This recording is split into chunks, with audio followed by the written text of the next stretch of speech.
오늘 아침 하나님 말씀 예레미야 예가 2장 11절부터 17절 말씀입니다.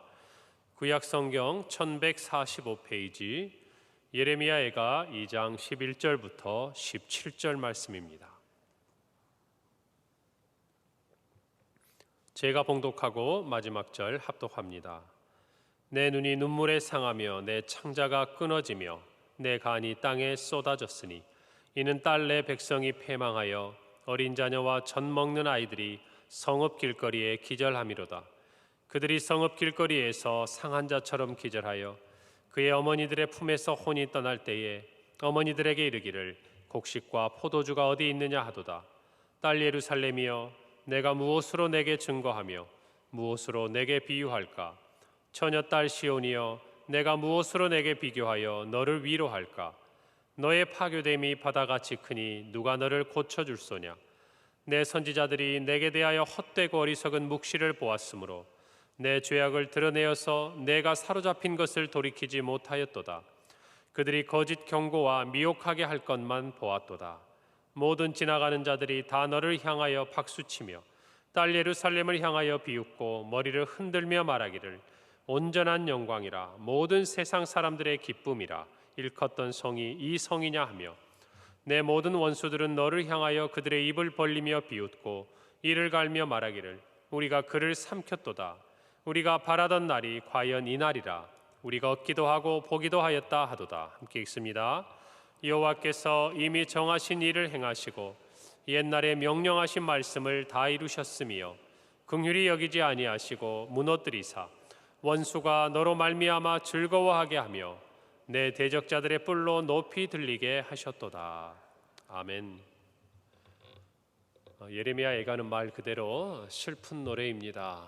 슬픔에 그리고 눈물에 견디지 못하는 선지자는 자기 백성의 처지와 형편을 돌아보면서 정말 가슴을 찢고 마음을 찢고 안타까워하며 더 나아가서 하나님께 탄원하며 기도하고 있습니다.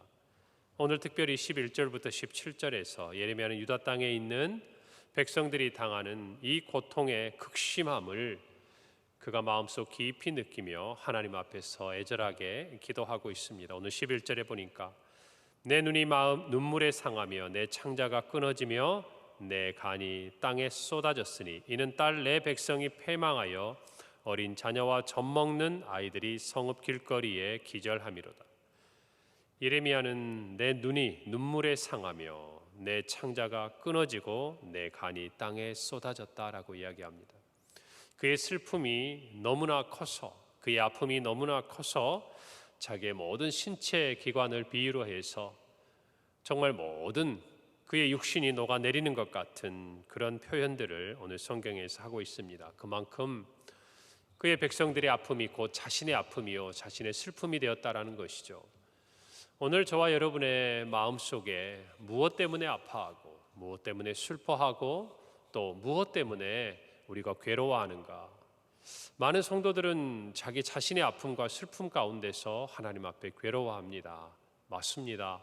우리의 삶에 어떤 예기치 못한 고난이 오고 아픔과 슬픔이 올 때 우리는 이렇게 기도할 수 있습니다. 하나님, 왜 나에게 이런 고난이 찾아옵니까? 여러분, 그러나 우리는 자칫 또 한편으로 우리 주변에 있는 또 하나님의 나라에서 이루어지는 아픔과 슬픔에 대해서는 그렇게 깊이 공감하지 못할 때가 간혹 있습니다. 그저 다른 사람의 일처럼, 그저 내 일이 아니니까 잠깐 기도하고 위로하고. 여러분, 그러나 오늘 이 선지자는 자기 백성의 아픔에 대해서 정말 자기의 눈물에 눈이 상하고 창자가 끊어지고 간이 쏟아지는 것처럼 아파하면서 기도하고 있습니다. 오늘 저와 여러분이 말은 우리 입술 가운데 있습니다. 나라와 민족을 위해서 기도하며 걱정합니다. 또 한국교회를 위해서도 걱정합니다. 또 우리 교회를 생각하면서도 이곳 저곳을 보면서 우리는 때로는 염려하기도 하고, 물론 사랑하기 때문에 또 기대하기 때문에 하는 이야기를 하지만, 여러분 정말 그 모든 출발점은 우리와 같이 우리가 아픈 것처럼, 우리가 힘들고 연약한 것처럼 여러분 기도는 그렇게 시작해야 되는 것입니다. 우리 자신을 위해서는 하나님 앞에 죄인인 것처럼, 그리고 우리 이웃과 지체들과 교회와 나라와 민족을 위해서 기도할 때는 마치 우리 가정에 그와 같은 아픔이 있는 것처럼, 왜냐하면 우리는 그 모든 것들을 생각할 때 하나님을 바라보기 때문에 그래요. 하나님의 마음을 깨닫기 때문에 그렇다라는 것입니다. 오늘 이 11절의 서두 부분을 생각하면서 우리는 떠오르는 사자성어가 하나 있습니다. 단장지혜라는 뜻이죠.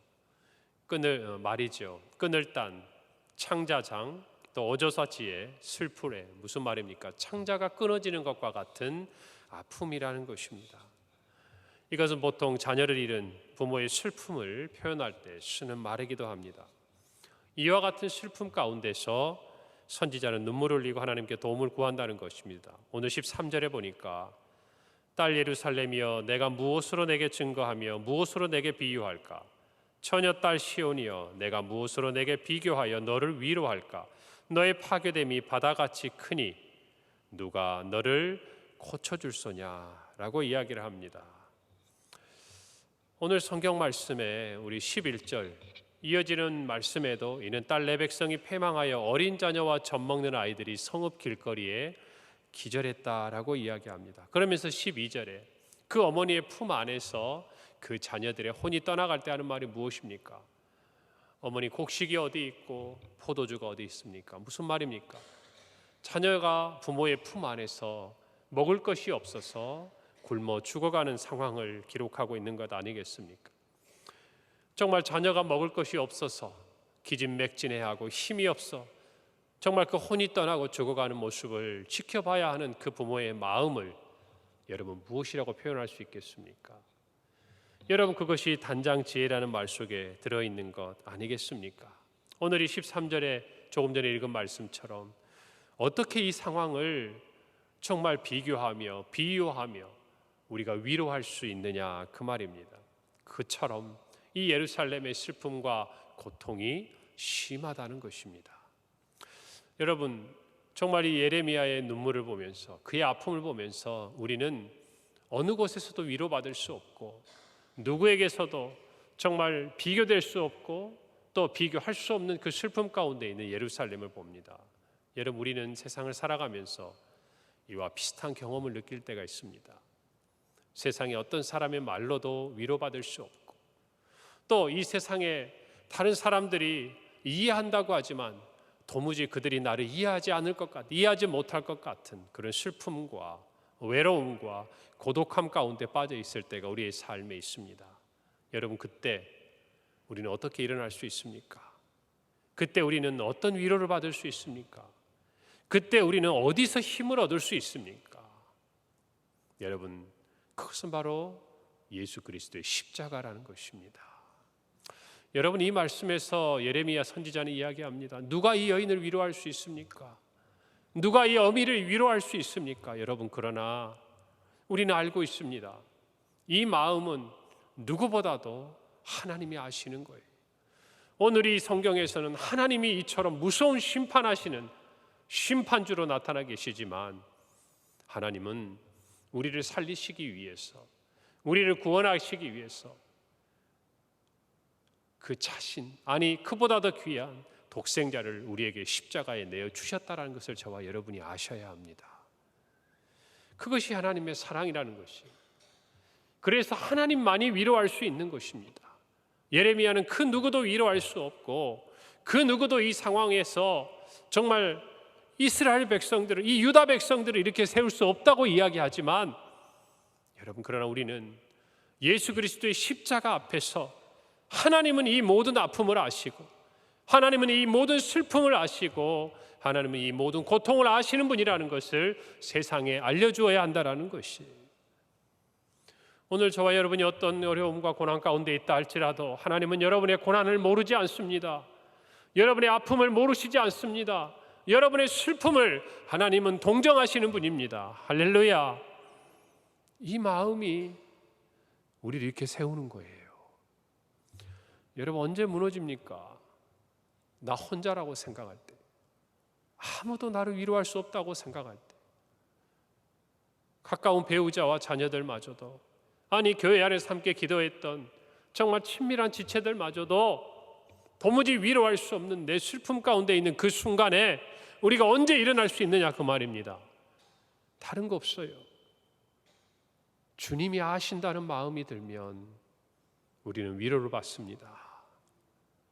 주님이 우리의 마음을 보고 계시고 듣고 계신 것을 알면, 그것이 믿어지고 그것이 확실하게 우리에게 느껴지면 우리는 아무리 힘들고 어려운 상황에서도 일어날 수 있고 일어났던 것을 기억하시기 바랍니다. 사랑하는 성도 여러분, 주님의 위로는 어떠한 슬픔과 아픔에서도 고통에서도 우리를 일으켜 세우시는 분입니다. 오늘 이것을 저와 여러분이 깊이 깨닫기를 바랍니다. 그러기 위해서 우리는 하나님 앞에 정말 그 주님의 위로와 사랑을 경험할 때마다 우리는 우리가 당한 고난과 고통에 매몰되는 것이 아니라 하나님 앞에 범죄한, 하나님 앞에 회개해야 하는, 하나님 앞에 어쩌면 우리 자신을 돌아보아야 하는 그런 마음이 우리 안에 솟아나는 것들을 느끼고 하지 않았습니까? 분명히 하나님을 원망해야 되는데, 분명히 하나님 앞에 불평해야 되는데, 분명히 하나님 앞에 왜 나에게 이런 고난이 왔나고 정말 하나님 앞에 우리가 부르짖어야 하는데, 주님이 이 아픔을 다 보고 계시고 알고 계시고 함께 아파하신다는 것을 깨닫고 나는 순간 놀랍게도 우리는 불평의 입술이 내 자신을 돌아보고 주님 앞에 회개의 입술로, 또 원망의 입술이 오히려 그 가운데서 주님께 드리는 감사의 입술로 바뀌는 것을 여러분 경험하시지 않습니까? 여러분, 신앙이란 그와 같은 것 같아요. 하나님의 사랑이란 그와 같은 것 같아요. 우리가 평소에는 하나님의 사랑을 그냥 추상적이고 관념적으로 생각하고 그저 하나님이 나를 사랑한다고 믿고 살다가 우리의 삶에 어떤 고난이 오고 극심한 환난 가운데 들어왔을 때 우리는 그 하나님의 사랑의 실체가 무엇인지를 비로소 깨닫게 된다는 것이, 아, 하나님의 사랑은 이런 것이었구나. 나를 향한 하나님의 사랑이 이와 같이 크고 놀라운 것이었구나. 내가 그것을 미처 깨닫지 못했구나. 여러분이 이 마음을 아는 순간 우리의 모든 고난이 바뀌는 것이 주를 향한 감사로, 주를 향한 기도로, 주의 뜻대로 행하시라고 바뀌어지는 것입니다. 오늘 이 말씀 앞에서 우리 모두가 우리 자신의 지난 시간을 돌아보고 오늘 겪고 걸어가고 있는 고난의 자리에서 내가 하나님께 드려야 될 입술이 무엇인지, 정말 그 입술의 열매가 어떤 것인지를 다시 한번 돌아보시기를 간절히 바랍니다. 여러분, 우리가 고난 중에 있을 때 우리는 어쩌면 하나님을 더 깊이 알아갑니다. 우리가 어려움과 역경 가운데 있을 때 어쩌면 우리는 하나님으로부터 멀어져 있어도 우리 자신을 발견하게 됩니다. 어쩌면 우리가 고난 중에 있을 때 하나님께서 우리를 위해서 무엇을 희생하셨고 어떤 일을 하셨는지를 더 깊이 알게 되는 것입니다. 오늘 이 모든 성도들의 삶에 이와 같은 하나님의 사랑이 깨달아지기를 간절히 바랍니다. 하나님만이 우리를 위로하실 수 있습니다. 하나님만이 그 어떠한 고통도 우리를 동정하실 수 있는 분입니다. 무서운 심판주이신 그분께서, 그러나 그 누구보다도 우리를 위로하실 수 있는 분이라는 것을 저와 여러분은 믿어야 합니다. 오늘 이와 같은 일이 어떻게 벌어졌는지 예레미야는 백성들에게 다음과 같이 말합니다. 14절입니다. 내 선지자들이 내게 대하여 헛되고 어리석은 묵시를 보았으므로 내 죄악을 드러내어서 내가 사로잡힌 것을 돌이키지 못하였도다. 그들이 거짓 경고와 미혹하게 할 것만 보았도다. 여러분, 마땅히 선지자들은 그 백성들의 영적인 모습을 바라볼 수 있도록 백성들을 가르치고 하나님의 말씀을 선포해야 되는 사람들이에요. 그런데 이스라엘, 더 나아가서 오늘 본문에 있는 유다의 이 멸망 앞에서 예레미야 선지자는 다음과 같이 말합니다. 이 선지자들이 내게 대하여 헛되고 어리석은 묵시를 보았다는 것입니다.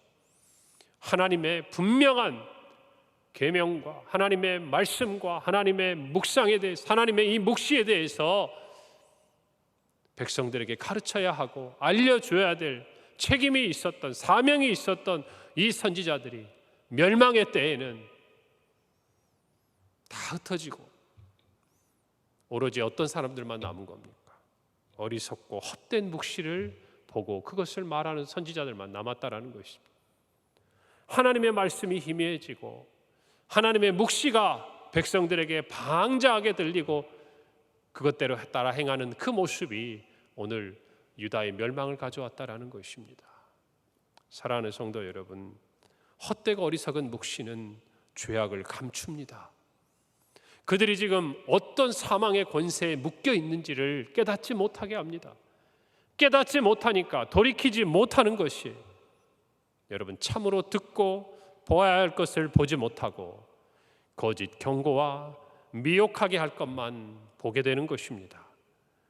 멸망한 유다의 백성들은 거짓 선지자들이 전하는 평화와 번영의 메시지에만 귀를 기울였습니다. 우리는 잘하고 있습니다. 하나님께서 우리를 축복하실 것입니다. 우리에게 은혜를 주실 것입니다. 하나님은 그런 분 맞습니다. 그러나 전제 조건이 있습니다. 하나님께서 우리의 하나님이 되시고 우리가 하나님의 백성이 되는 이 언약을 우리가 지키고 그 안에 거할 때에 하나님 우리에게 무엇도 아끼지 않은 분이시지만, 그러나 우리가 그것을 벗어나고 정말 그 약속을 지키지 못했을 때 하나님은 우리를 징계하고 때려서라도 아비가 자녀를 정말 옳은 길로 돌아오게 하듯이 우리를 이끌어 가시는 분임을 저와 여러분은 믿어야 합니다. 여러분, 그래서 강단에서 바른 복음이 선포돼야 합니다. 여러분의 마음속에 그저 여러분을 위로하고 여러분의 삶에 하나님의 복이 머물기를, 그 복이 세상의 복과 전혀 다를 것이 없는 것처럼 기대하는 저와 여러분이라고 한다면, 우리는 오늘 멸망 앞에 놓인 이 유다 백성들의 모습과 별반 다를 것이 없을 수 있는 것이, 그들은 멸망 가운데서 점점 쓰러져 갔지만 어쩌면 우리는 번영처럼 보이는 물질적인 정말 윤택함과 부유함 가운데서 우리의 영혼은 점점 쇠약해져 가는 그런 삶의 자리에 나아가고 있는지도 모르는 것이에요. 사랑하는 성도 여러분, 오늘 이 말씀 앞에서 하나님의 분명한 말씀을 듣기를 바랍니다. 그 메시지를 간직하기를 바랍니다. 여러분, 몸에 좋은 약이 쓰다고 하지 않습니까? 여러분, 정말 우리의 영혼을 살리는 하나님의 메시지는, 우리의 마음을 두렵게 하고 돌이키게 하고 죄로부터 떠나가게 하는 그 말씀은 여러분, 우리의 귀에 그다지 아름답고 그다지 편안하고 그다지 즐겁게 들리지 않을 수 있습니다. 그러나 그 말씀이 저와 여러분을 살리는 것이에요.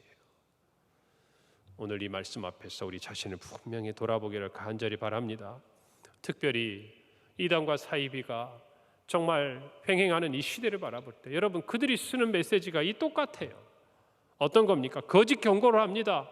마치 하나님이 말씀하신 것처럼, 자기들이 하나님의 대언자로서 이 시대의 예언자처럼 사람들의 마음을 온통 두려움으로 사로잡아버려 거짓 경고를 하는 것입니다. 여러분, 예전에 제가 사역하던 교회에서 어느 집사님이 꽤 큰 요양병원을 이렇게 준비를 하셨습니다. 개원하셨는데 어떻게 하다 보니까 가장 믿을 수 있는 수간호사와 같은 그런 직원분을 만나게 돼서 저에게 말씀하시더라고요. 목사님, 너무 좋은 분을 만나가지고 하나님이 인도해 주셨다고. 그래서 그분을 통해서 다른 직원들도 다 뽑고 잘 정리가 되어 있습니다. 알고 보니까 이분이 이단 교회에 속해 있는 분이었던 거예요. 처음부터 계획적이었던 거예요. 자기 교회에 속해 있는 그 사람들을 직원으로 다 들어오게 하고 자기 교회 그 목사님을 데려다가 개원 예배를 드리도록 하자고. 그래서 이 집사님께서 그때 저하고 어떤 스케줄이 좀 어려움이 있었습니다. 일단 저도 드리고 그분도 드리자 하고 했는데 예배를 드리고 나서 저에게 얘기를 하는 거예요. 목사님이 오셨는데 좀 이상하다는 겁니다. 그래서 제가 성함이 어떻게 되시고 어떠냐 그랬더니 이름만 대면 알 수 있는 우리나라의 대표적인 이단교회, 쉽게 말하면 교주 같은 사람이 온 거예요. 왜요? 이 병원이 크니까, 베드가 많았거든요. 그리고 나서 뭘 하고 갔겠습니까? 그분의 마음속에 두려움을 심어주고 가는 거예요. 하나님 앞에 헌신하지 않으면, 하나님 앞에 정말 이 부분을 하나님께 드리지 않으면 큰 재앙이 올 것이라는 두려움을 심어주고 가는 거예요. 여러분, 이단은 이렇게 사람들의 마음을 두려움 속으로 몰고 가버려요. 여러분, 그 다음에 또 하나 뭡니까? 여기 있는 것처럼 미혹하게 한다라는 것이요. 미혹하게. 여러분, 우리나라에서도 초기 정말 교회들이 세워질 뿐만 아니라 사이비 교주들이 일어날 때 그들이 했던 게 뭔지 압니까? 미혹하게 합니다. 미혹하게. 우리나라 역사에 보면 초기에 백백교라는 그 단체는요, 여러분 폐광을 사가지고 그 관에다가 돌 안에 자기들이 금을 갖다 박아놨어요. 그리고 나서 거기서 금이 발견됐다고 해서 수많은 사람들을 모으고 그 사람들을 통해서 자기들의 교세를 확장했던 역사적인 기록도 있는 것입니다. 여러분, 이런 정말 사단과 이단과 사이비의 거짓 경고와 미혹 가운데서 우리를 지켜줄 수 있는 건 무엇이겠습니까? 바른 복음입니다. 바른 복음입니다. 하나님의 말씀이에요. 오늘 저와 여러분이 다른 것을 쫓아서 신앙생활을 해서는 안 됩니다. 하나님의 말씀 앞에서 분명히 서서 우리에게 심판하시지만 또 우리를 싸매시고 상처 가운데서 회복시키시며 사랑하시고 일으키시는 하나님의 은혜를 체험하며 우리에게 주신 영원한 생명을 붙들고 나아가는 저와 여러분이 되기를 간절히 바랍니다. 오늘의 말씀이 오늘을 살아가는 저와 여러분에게 주님이 주시는 위로와 힘이요 소망의 말씀이기를 간절히 소원합니다. 기도하겠습니다. 하나님 아버지, 은혜를 감사합니다. 아버지 하나님, 우리 가운데 어떤 고난과 아픔과 슬픔이 있더라도 주님은 그 모든 것을 아십니다. 보십니다.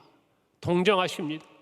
오늘 선지자의 이 마음을 우리가 함께 보면서 어쩌면 그보다 더한 마음으로 우리의 고난과 슬픔을 바라보고 계시고 우리가 주님께 돌이키기를, 아니 그 고난의 시간을 지나 정말 하나님께서 그 가운데 놓아두신 주님의 뜻과 계획이 이루어지는 것을 보며 감사하며 하나님의 정말 그 이름을 높여드릴 수 있기를 기다리시는 주님의 마음을 깨닫게 됩니다.